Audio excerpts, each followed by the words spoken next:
대단히 반갑습니다. 사랑의 기술 에릭 프롬. 사랑은 기술인가? 기술이라면 사랑에는 지식과 노력이 필요하다. 아니면 사랑은 우연한 기회에 경험하게 되는, 다시 말하면 운만 좋으면 누구나 맛볼 수 있는 즐거운 감정인가?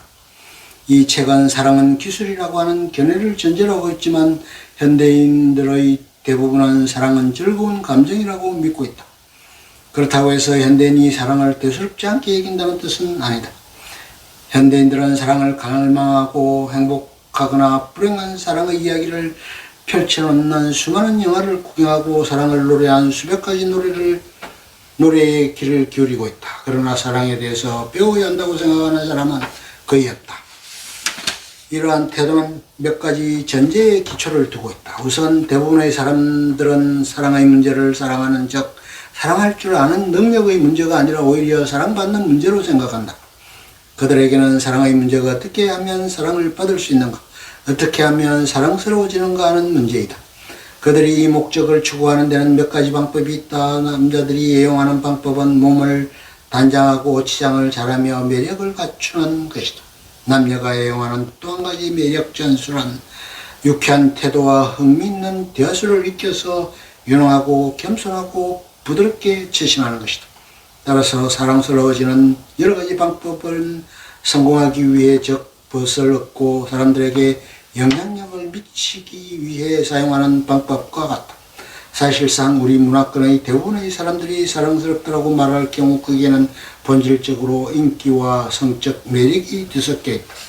사랑에 대해서 따로 배울 필요가 없다는 태도의 두 번째 전제는 사랑의 문제는 능력의 문제가 아니라 대상의 문제라는 가설이다. 사람들은 사랑한다는 것은 쉬운 일이고 사랑할 또는 사랑받을 올바른 대상의 발견이 어려울 뿐이라고 생각한다.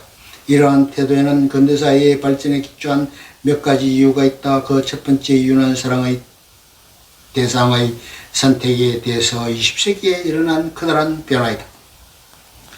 빅토리아 시대에는 많은 전통적 국가의 경우처럼 사랑이 결혼처럼 연결되는 자발적이며 개인적인 경험이 아니었다. 반대로 결혼은 관습에 의해 쌍방의 가족에 의하거나 중매인에 의해 또는 중매인 같은 중개자의 도움 없이 계약되었다. 결혼은 사회적 고려를 바탕으로 결정되었고 사랑은 일단 결혼이 성립한 다음에 전개되는 것으로 생각되어졌다. 낭만적인 사랑이라는 개념이 서양에는 거의 보편화된 것은 최근 수세기 동안의 일이었다. 미국에서는 관습적인 고려가 완전히 없어지지는 않았지만 대부분의 사람들은 낭만적인 사랑, 즉 결혼으로 연결되는 사랑을 추구하고 있다. 사랑에 있어서의 이와 같은 새로운 자유와의 물결은 능력의 중요성과 대립되는 것으로서 대상의 중요성을 드러내주는 것이라 하겠다. 현대문화의 특징적 성격은 이러한 요소와 매우 밀접하게 관련되어 있다. 현대의 모든 문화는 구매욕 혹은 상호간의 유리한 거래라는 관념에 기초를 두고 있다. 상점의 진열장을 들여다보며 느끼는 전율과 살 수 있는 것이면 무엇이든지 현금 또는 월급으로 사는 맛, 이것이 현대인의 행복이다. 그는 또는 그녀는 사람들에게 있어서도 이와 같은 방식으로 본다. 남자에게는 매력있는 여자, 여자에게는 매력있는 남자가 탐나는 경품이다. 매력은 보통 인기 있고 개성있는 시장에서 잘 팔리고 있는 품질 좋은 멋진 포장을 의미한다. 사람들의 매력은 육체적으로나 정신적으로나 그 시대의 유행에 달려있다. 1920년대에는 술을 마시고 담배를 피우는 튼튼하고 성적 매력이 넘치는 소녀가 매력적이었다. 그러나 오늘날은 오히려 가정적이고 얌전한 것이 매력적이다. 19세기 말과 20세기 초에는 매력적인 포장이 되려면 남자는 공격적이고 야심적이어야 했으나 오늘날은 사교적이고 관대해야 한다. 어쨌든 사랑하게 되었다는 느낌은 보통 자신의 교환 가능성의 범위 내에 있는 인간 상품에 대해서만 나타난다.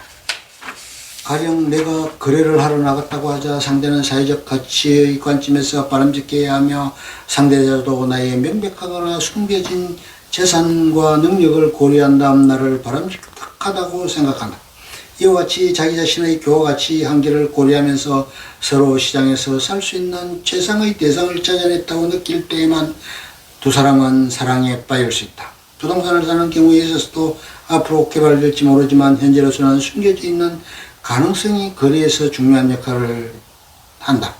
따라서 시장 지향적이고 물질적인 성공이 현저한 가치를 지니고 있는 문화권에서는 인간의 애정관계도 상품 및 노동시장을 지배하는 것과 동일하게 취급된다. 사랑에 대해서는 배울 필요가 없다는 태도에 이르게 하는 세 번째 잘못은 사랑을 하게 되는 최초의 경험과 사랑하고 있는 지속적 상태에 좀 더 명확하게 말한다면 사랑에 빠져있는 상태를 혼동하는 것이다. 전혀 이해관계 없이 지내오던 두 사람이 갑자기 그들 사이에 벽을 허물어버리면서 밀접하게 한 몸이라고 느낄 때 이러한 일체의 순간은 생에 있어서 가장 유쾌하고 격앙된 경험의 순간이다. 특히 폐쇄적이고 동떨어져 있어서 사랑을 모르고 지내던 사람의 경우에 있어서는 더욱 놀랍고 기적적인 경험이다. 갑자기 침울해지는 기적은 성적 매력과 성적 결합에 의해서 시작되는 경우에 더욱 촉진된다. 그러나 이러한 형태의 사랑은 본질적으로 오래 지속될 수 없다. 두 사람이 친숙해질수록 신선함과 기적적인 면은 점점 줄어들고 마침내 적대감, 실망감, 건태감 등이 생기면서 최초의 행복의 잔재마저 찾아보기 어렵게 된다. 처음에 그들은 이러한 기밀을 알지 못한다. 그들은 강렬한 열중적 서로 미쳐버리는 것을 사랑의 열도의 전부로 생각하지만 이것은 기껏해야 그들이 서로 만나기 전에 얼마나 외로웠던가를 입증하는 것일 뿐이다. 이런 견해 사랑만큼 더 쉬운 것도 없다는 반대의 경우에 대한 압도적인 증거에도 불구하고 사람에 대한 일반적인 관념으로서 지속되고 있다. 사랑처럼 엄청난 희망과 기대 속에서 시작되었다가 실패로 끝나고 마는 활동이나 사업은 찾아보기 어려울 것이다. 만약 이것이 다른 활동의 경우라면 사람들은 실패의 원인을 가려내서 개선의 방법을 찾아내려고 할 것이다. 그러나 사랑의 경우에 있어서는 포기란 있을 수 없으므로 사랑의 실패를 극복하는 적절한 방법은 오직 하나뿐인 것 같다. 즉 실패의 원인을 가려내고 사랑의 의미를 배우기 시작하는 것이다. 우선 인식해야 할 것은 삶이 기술인 것과 마찬가지로 사랑도 기술이라는 것을 깨닫는 것이다. 어떻게 하면 사랑해야 하는가를 배우고 싶다면 우리는 다른 기술, 예컨대 음악이나 그림, 건축, 의학, 공학 따위의 기술을 배우려고 할 때 거쳐야 하는 것과 동일한 과정을 거치지 않으면 안 된다. 그러면 어떤 기술을 배울 경우 반드시 거쳐야 하는 단계에는 어떤 것들이 있는가? 편의상 기술 습득 과정을 둘로 나눌 수 있다. 첫째는 이론의 습득이고 둘째는 실천의 습득이다. 만일 내가 의학기술을 배우고자 한다면 나는 먼저 인간의 신체와 여러 가지 질병에 대한 사실들을 알아야 된다. 그러나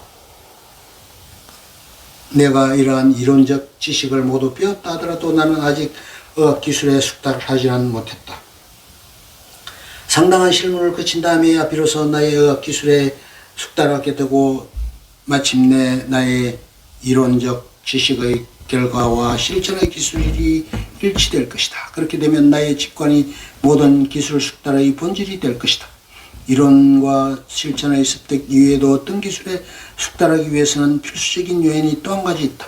기술 숙달이 궁극적인 관심사로 되어야 한다는 것이다. 이것은 음악에도 의학에도 건축에도 그리고 사랑에도 해당된다. 현대인들이 사랑의 경우 명백하게 실패하고 있음에도 불구하고 왜 사랑의 기술을 습득하려 하지 않는다 하는 물음에 대한 해답도 여기에서 찾아볼 수 있다. 사람들은 사랑에 대한 뿌리 깊은 갈망에도 불구하고 사랑 위의 모든 일, 성공, 명예, 돈, 권력 등을 사랑보다도 더욱 중요한 비중을 차지하고 있다. 우리들의 모든 정력이 전적으로 이런 것에 소모되고 대부분의 사람들이 사랑의 기술을 배우려고 하지 않는다.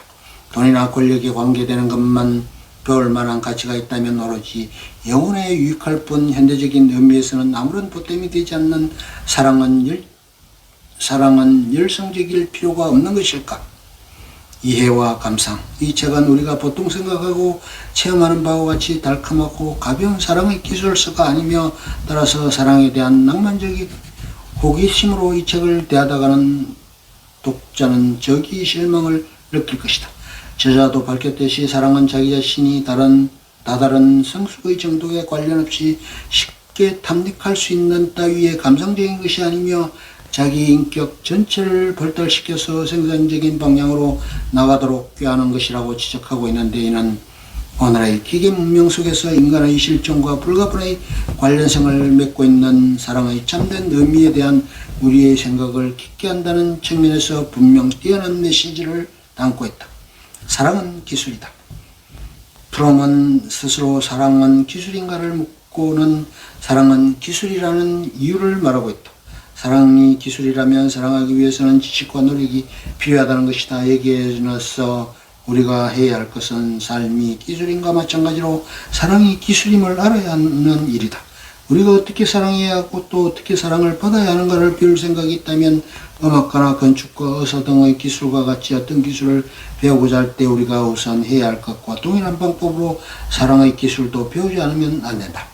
어떤 기술의 학습에 있어서도 필수적인 단계가 무엇인가를 프롬은 독자적이고 차분하면서도 소곤거리는 음색으로 기술을 전개해 가고 있다. 사랑에 관해서는 어떤 이론도 인간론, 인간 실존론과 아울러 시작해야 한다고 전제하고는 인간이 할 수 있는 바는 잃어버린 전인간적인 조화 대신에 그 이성을 발달시켜서 새로운 인간적인 조화를 발견함으로써 전진하는 것이라고 지적한다. 인간은 자기 자신을 알고 있는 생명체이다.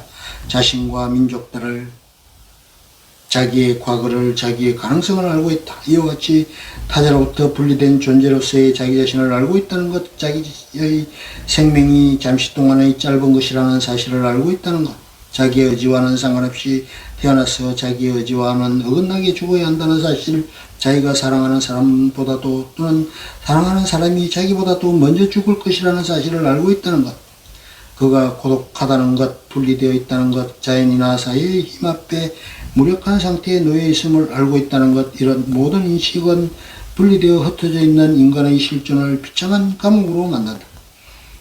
분리의 경험은 불안을 낳는다. 정말 분리는 모든 불안의 원천이다. 분리되어 있다는 것은 인간적인 능력을 상실한 채 고립되어 있다는 것이다. 그러므로 인간의 가장 절실한 소망은 분리 상태에서 탈피하여 외로운 감옥을 떠나는 것이다. 인간 모든 시대의 모든 문화은 똑같은 문제, 곧 분리 상태를 어떻게 극복하느냐, 어떻게 합쳐지느냐, 어떻게 자신의 개인적 생명을 초월해서 합의를 이룰 수 있을까 하는 문제에 맞닥뜨리고 있다. 프롬은 이와 같은 현대인의 심리적 갈등의 해소를 위해서는 사랑의 정신에 기초하여 각자가 사랑으로 결합한다는 것은 각자의 자유를 스스로 이용하여 보다 나은 사회를 발전시키는 것이요, 권위에 굴복하는 것은 스스로 새로운 속박에 얽매이는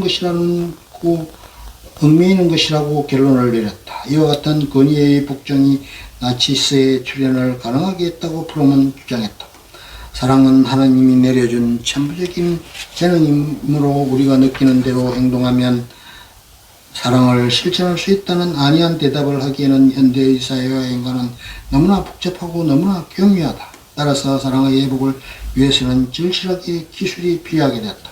우리가 사랑하려고 애쓰면서도 참으로 나를 주는 사랑을 하고 싶으면서도 이런 사랑에 실패하게 되는 원인은 바로 기술의 미숙성이 있다. 이를 극복하기 위해서는 훈련과 인내의 과정을 거쳐야 한다. 이 점을 날카롭게 파헤친 바로 사랑의 기술이다. 목적이 없는 사랑, 다시 말해서 사랑의 본성을 깨닫지 못하고 사랑의 기술에 숙달되지 못한 사랑은 오히려 인간에게 위험할 수 있다는 프롬의 경고를 듣고 우리는 사랑의 험난한 길을 다시 한번 되돌아보게 된다.